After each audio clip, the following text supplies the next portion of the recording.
Assalamualaikum Ustadz. Waalaikumsalam warahmatullahi wabarakatuh. Ada pertanyaan berikutnya dari jamaah. Hal-hal apa yang menyebabkan Ar-Razi menjadi ulama yang multitalenta, Ustadz? Banyak faktor. Jadi memang daerah Razi waktu itu, Razi ini adalah daerah Teheran dan sekitarnya. Dulu Roho, kemudian berubah menjadi Razi.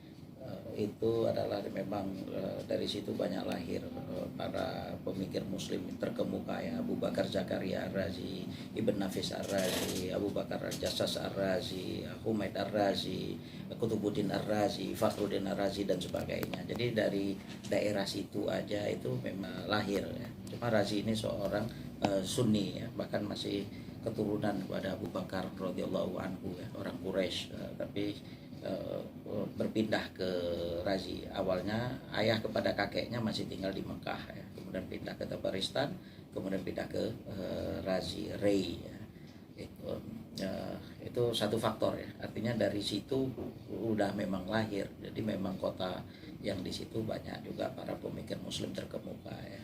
Itu satu, artinya sebelum Fakhruddin Ar-Razi lahir pun memang kota itu ada jejaknya, ada tokoh-tokoh yang sebelumnya di situ. Itu kan memberikan aura juga yang kebanggaan di situ. Itu satu. Imam At-Tabari juga pernah ke Razi ya. Kemudian Al-Jurjani, ulama kita yang dulu juga ada yang berkunjung ke Razi itu. Terus pertama, faktor kota itu yang sebelumnya jejak historisnya ada. Yang kedua, faktor yang mendorong itu adalah juga tokoh sezaman. Pada waktu itu kan memang kegemilangan umat Islam juga ya, banyak tokoh-tokoh Islam yang sezaman. Fakhruddin Ar-Razi itu sezaman dengan Ibnu Rus, sezaman dengan Umar Surahwardi, tokoh sufi terkemuka, sezaman dengan Yahya Surawardi yang dikenal dengan filsafat Isyraqi ya. Kemudian sejaman juga dengan Saifuddin Al-Amidi, sejaman dengan Ibn Arabi, sejaman dengan Najmuddin Kubro, tokoh sufi pada saat itu. Jadi memang pada saat itu ulama itu juga banyak yang hidup pada saat itu.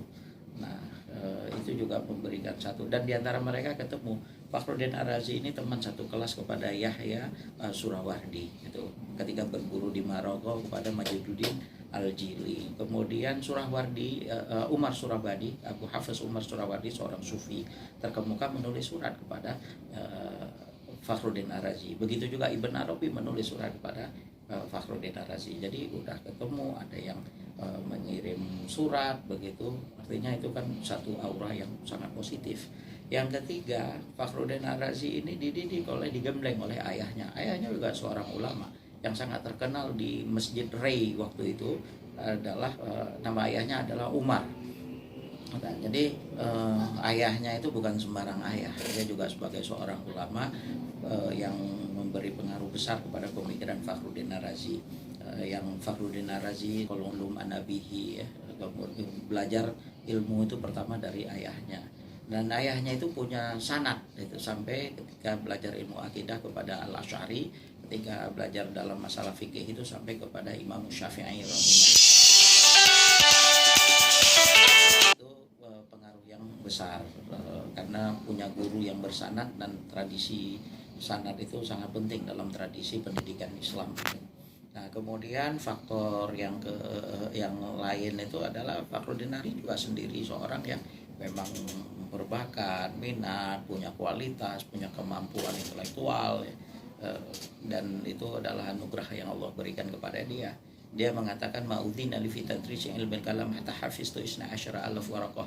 Aku belajar ilmu akidah ini setelah menghafal 12.000 lembar. Dan dia menghafal bukan cuma satu buku tadi, itu buku Asy-Syamil, buku akidah yang ditulis oleh Imamul Haramain Al-Juwaini. Tapi Fakhruddin Ar-Razi juga menghafal buku usul fikih karya Abu Husain Al-Basri Al-Mu'tamad, buku usul fikih karya ya selain Quran dan hadis tentunya.